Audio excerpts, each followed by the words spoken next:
যে নিরাপদ বাবু টাবু মাঝে মাঝে লাল ঝান্ডা নিয়ে ঘুরেন না, এরা একটাও মুসলমান ভোট কাটতে পারে না, সব হিন্দুদের ভোটগুলো কাটে তৃণমূলকে সুবিধা করার জন্য। তাই বামপন্থীদের বলবো ভোট নষ্ট করবেন না, করুন না লাল ঝান্ডা।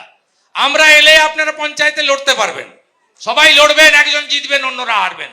একে তাড়াতে হবে, আগে একে তাড়াতে হবে পিসি ভাইপোকে। সিপিএম পার্টিটা হিন্দু মুসলমানের ভোট কাটার জন্য না, নিরাপদ সর্দাররা লাল ঝান্ডা নিয়ে ঘুরে বেড়ায় সন্দেশখালীর শ্রমজীবী গরিব খেটে খাওয়া ক্ষেতমজুর কৃষক সব অংশের মানুষকে ঐক্যবদ্ধ করে সমাজটাকে পাল্টানোর জন্য। আমরা আবার ভোট করি উন্নয়ন দিয়ে, একটা এলাকার উন্নয়ন, একটা পরিবারের উন্নয়ন, একজন ব্যক্তি কতখানি কাজ পেল।